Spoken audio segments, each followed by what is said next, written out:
22 जनवरी को अयोध्या में राम मंदिर में प्राण प्रतिष्ठा के साथ ही राम मंदिर आंदोलन का बड़ा लक्ष्य पूरा हो जाएगा। वैसे तो अयोध्या में राम जन्मभूमि पर बाबरी मस्जिद की जगह राम मंदिर बनाने को लेकर लंबी लड़ाई चलती रही, लेकिन ये एक बड़ा मुद्दा तब बना जब भारतीय जनता पार्टी ने इसे अपने एजेंडे में शामिल किया। आडवाणी के नेतृत्व में रथ यात्रा ने पूरे देश में इस मुद्दे को सुर्खियों में ला दिया।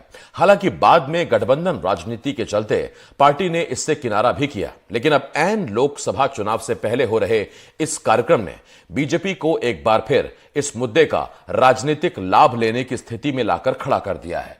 राम पर राजनीति को लेकर हमारी ये विशेष रिपोर्ट देखिए। हम बीजेपी से तो लड़ सकते हैं, लेकिन भगवान राम से नहीं। पूर्व प्रधानमंत्री पीवी नरसिम्हा राव। नरसिम्हा राव की ये टिप्पणी राम मंदिर आंदोलन और उसके राजनीतिक महत्व को दर्शाने के लिए पर्याप्त है।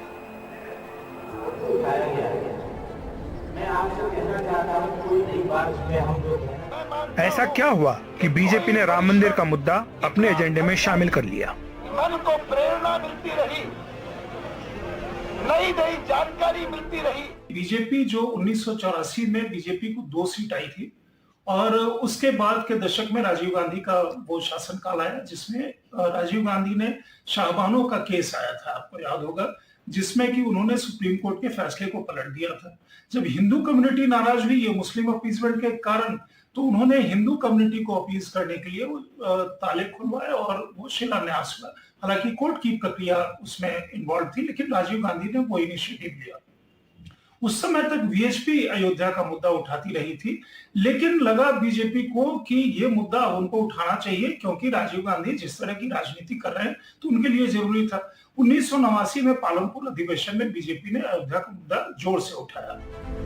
दरअसल राजीव गांधी की कांग्रेस सरकार ने इसे अपना मुद्दा बनाने की कोशिश की, लेकिन इसे बीजेपी ले उड़ी। फिर वह समय आया जब बीजेपी ने इस मुद्दे को चरम पर पहुंचा दिया। लाल कृष्ण आडवाणी की रथ यात्रा ने राम मंदिर आंदोलन को एक नई गति दे दी। राजनीति में जो धीमी आंच के ऊपर राम मंदिर आंदोलन जो था, उसका राजनीतिकरण हुआ और उसके बाद राजनीतिक फायदा हुआ और भाजपा एक मजबूत पार्टी के रूप में उतरी। तो उसके बाद जब अदालत का फैसला आया सुप्रीम कोर्ट का, और नरेंद्र मोदी जी ने जिस तरीके से उसका प्रचार और पूरी भाजपा उसमें जुड़ी हुई है, ये उसको बिल्कुल फास्ट फॉरवर्ड कर दिया। तो अब राम मंदिर के आगे की कहानी जो है वो एक दूसरी अध्याय होगा, जिसमें धर्म का, भारतीय राजनीति में हिंदू धर्म का या आस्था का जो है वो बहुत गहरा और बहुत मजबूत जो है मुकाम होगा, स्थान मिलेगा। लेकिन अन्य दल भी पीछे नहीं रहे। कांग्रेस बहुत नजदीक से बीजेपी के हर कदम पर नजर रख रही थी। उस समय नेहरू जी का एक प्रयास था, उस समय प्रधानमंत्री थे, कि रामलला की मूर्ति जो वहां पे स्थापित हुई है उसे हटा दिया जाए, और उसको लेकर के उन्होंने लंबा पत्राचार किया था। वहां के मुख्यमंत्री उत्तर प्रदेश के गोविंद बल्लभ पंत जी थे वहां, लेकिन वहां के डिस्ट्रिक्ट मजिस्ट्रेट थे के नायर साहब। के नायर साहब ने मतलब नेहरू जी का तमाम कोशिशों के बावजूद, नेहरू जी गुस्सा भी हुए, उसके बावजूद भी उन्होंने रामलला की मूर्ति वहां से हटने नहीं दी। उसके बाद एक वक्त जब ऐसा आया जब राजीव गांधी को बैलेंसिंग करने की जरूरत थी 90s में, तो उन्होंने वहां ताले खुलवाए। कोर्ट प्रक्रिया के तहत वो ताले खुले थे।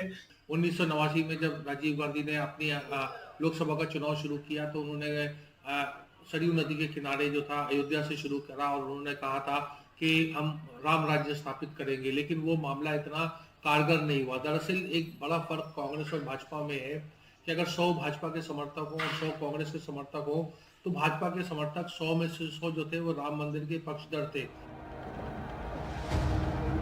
वहीं वीपी सिंह सरकार ने मंडल का दांव चल दिया था, जिसमें पिछड़ों को आरक्षण का प्रावधान था।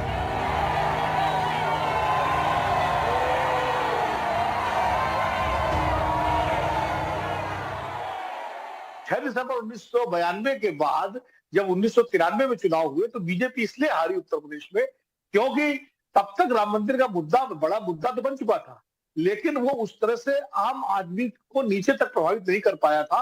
और इसीलिए जब काशीराम जी और मुलायम सिंह जी ने गठजोड़ किया, तो जो मंडलवादी राजनीति थी, जो सामाजिक न्याय की राजनीति थी, वो कमंडलवादी राजनीति पर भारी पड़ी। मंदिर आंदोलन का एक अहम पड़ाव 6 दिसंबर 1992 को आया, जब बीजेपी के वरिष्ठ नेताओं की मौजूदगी में कार सेवकों ने बाबरी मस्जिद को गिरा दिया। इसके बाद बीजेपी की राज्य सरकारों को बर्खास्त कर दिया गया।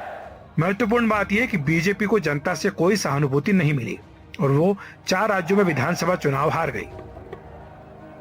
बाबरी विध्वंस के बाद जो मध्य प्रदेश, राजस्थान और उत्तर प्रदेश में चुनाव हुए थे और हिमाचल प्रदेश में, उस पर भाजपा चुनाव हारी। और उसका बड़ा कारण ये था कि जातीय समीकरण, क्योंकि उत्तर प्रदेश में सपा और बसपा ने दोनों ने मिलकर चुनाव लड़ा था और कांग्रेस ने राजस्थान में और मध्य प्रदेश में मजबूती से चुनाव लड़ा, तो भाजपा उसका लाभ नहीं उठा पाई। और मुझे लगता है कि अब जब पीछे मुड़ के हम देखते हैं तो लाल कृष्ण आडवाणी, अटल बिहारी वाजपेयी के मुकाबले में नरेंद्र मोदी एक बहुत सशक्त व्यक्ति के रूप में उभरे हैं, जिन्होंने राम मंदिर के मामले को प्रचार प्रसार के माध्यम से लोगों को एक नए किस्म का एक भाव पैदा किया और उससे उनको राजनीतिक फायदा 100% हुआ। कांग्रेस पार्टी ने दरअसल राम लहर में आधे अधूरे मन से डुबकी लगाने की कोशिश की। वो आप गंगा नहाने जाते हैं और गंगा में पूरी डुबकी न लगाए, खाली कमर तक गंगा स्नान कर ले और सोचे गंगा नहान के पुण्य मिल जाएगा, तो कैसे मिलेगा? तो कांग्रेस पार्टी ने वही किया। कांग्रेस पार्टी या तो इस मुद्दे को लेकर के बिल्कुल स्पष्ट रूप से एक लाइन लेती। जो बाबरी मस्जिद का गिराई गई, उस समय नरसिम्हा राव केंद्र मुख्यमंत्री, प्रधानमंत्री थे और उन्होंने कोई कार्रवाई नहीं की। तो कांग्रेस चाहती थी कि इस मुद्दे का लाभ उसको मिले राम मंदिर का, लेकिन वो खुल के राम मंदिर के पक्ष में भी नहीं आना चाहती थी। तो कोई भी काम जब आप आधे अधूरे मन से करेंगे तो उसका लाभ नहीं मिलता। भारतीय जनता पार्टी ने बिना इसकी चिंता किए कि इसका लाभ होगा कि नुकसान, उसने तय कर लिया कि राम मंदिर मुद्दा जो है हिंदुओं का मुद्दा है और इसको अगर वो लेके चलेगी तो उसको फायदा होगा। इसके बाद बीजेपी ने सोशल इंजीनियरिंग का नारा दिया। राम मंदिर आंदोलन के दौरान कई पिछड़े नेता सामने आए। कल्याण सिंह, उमा भारती, विनय कटियार जैसे नेताओं ने बीजेपी के ओबीसी आधार को मजबूत किया। कमंडल ने मंडल में अपने को समो लिया। 6 दिसंबर की घटना से अटल आडवाणी ने खुद को अलग कर लिया था। जब वो ढांचा गिर गया था 6 दिसंबर को, तो उसके साथ कई तरह के इश्यूज खड़े हुए। पहला इशू, एक तो मतलब जैसे कार सेवकों ने वो ढांचा गिरा दिया था, उसके बाद एक पहला इशू था लीगल, और दूसरा इशू था कि शायद उस समय बीजेपी इस चीज के लिए उतनी तैयार नहीं थी कि खुले तौर पे वो होकर के आए। तो एल.के. आडवाणी और अटल बिहारी वाजपेयी, उन्होंने ढांचा गिरने से अपने आप को अलग किया था और ये भी साथ में कहा था कि ये एक दुखद दिन है। उसका कारण ये था कि उन लोगों को लगता था कि ये जब तक ढांचा है, हम इसको किसी तरह के संवाद के जरिए या कोर्ट के किसी निर्णय के जरिए हम इसको सुलझा लेंगे और ये ढांचा हटा करके यहाँ पे मंदिर का निर्माण हो जाएगा। बाद में गठबंधन सरकारों का दौर आया तो बीजेपी ने राम मंदिर का मुद्दा ताक पर रख दिया। राम आंदोलन से जुड़े उमा भारती जैसे वरिष्ठ नेता इसे नेतृत्व की भूल बताते हैं। नीचे भी लाखों लोग बैठे थे और मंच पे भी बैठे हुए थे।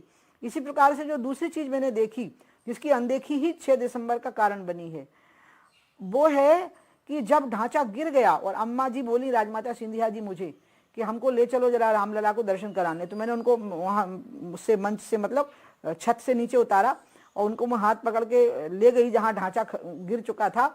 ईंटें बची ही नहीं थी, खाली मलबे पे रामलला विराजमान थे। तो पीएसी और सीआरपीएफ के लोग अपने जूते मोजे उतार के अगरबत्तियों से आरती कर रहे थे रामलला की, और रामलला जी मिट्टी की एक मड़िया के अंदर बैठे हुए थे।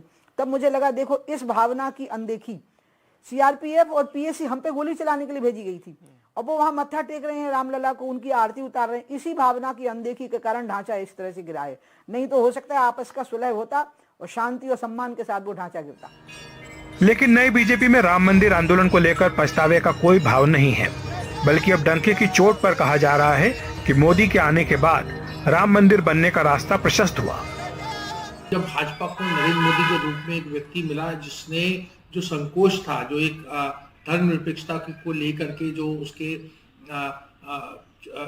जो चार दीवारी के भीतर जो संवाद होता था, और उसमें अटल बिहारी वाजपेयी खास तौर से थोड़ी मर्यादा का ध्यान रखते थे, भाजपा ने नरेंद्र मोदी जी के काल में वो संकोच खत्म कर दिया और खुल के बड़े प्रखर तरीके से ये बात कही जाने लगी, और तमाम जो बहुसंख्यकवाद का जो एक बड़ा एक भाव आया देश की राजनीति में, उससे भाजपा को फायदा हुआ।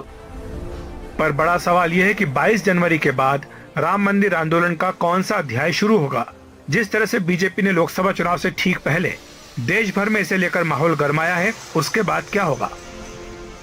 एक बार एक मुद्दा जब पूरा हो जाता है और उस मुद्दे का पूरा लाभ मिल जाता है तो जनता तमाम फिर दूसरे सवालों पर भी सोचती है। अभी तो ठीक है, अभी इस माहौल में, इस वातावरण में हो सकता है 2024 के चुनाव में भाजपा को फायदा मिल जाए, लेकिन आखिर जो दूसरे तमाम सवाल हैं, जो आर्थिक सवाल है, सामाजिक सवाल है और सवाल है, वो भी कभी न कभी मुंह बा करके सामने आएंगे, तो उनका भी निदान निकालना पड़ेगा। जो क्रेडिट है, लोग इसका credit prime minister Narendra Modi और उत्तर प्रदेश चीफ मिनिस्टर योगी आदित्यनाथ को दे रहे हैं। तो बीजेपी को स्वाभाविक रूप से एक स्वाभाविक राम भक्तों की पार्टी हो गई है, तो लोग उसका फायदा अगर कहें किसी तरह का तो बीजेपी को मिलना भी स्वाभाविक है। और अब मुझे नहीं लगता कि जो सेकुलर पार्टीज है उनमें इतना दमखम होगा कि वो भाजपा को राजनीतिक रूप से परास्त कर पाएंगी। तो भाजपा ने एक सेंटर स्टेज पा लिया और सेंटर स्टेज पे उसका दबदबा आने वाले कम से कम एक दशक में मजबूत ढंग से रहेगा। अवध में छाई खुशी की जाहिर है बीजेपी इसे सांस्कृतिक पुनरुत्थान से जोड़कर देख रही है। ऐसे में इसमें कोई शक नहीं कि राम मंदिर आंदोलन ने भारतीय राजनीति की तस्वीर हमेशा के लिए बदल दी है। दिल्ली में अखिलेश शर्मा, एनडीटीवी इंडिया।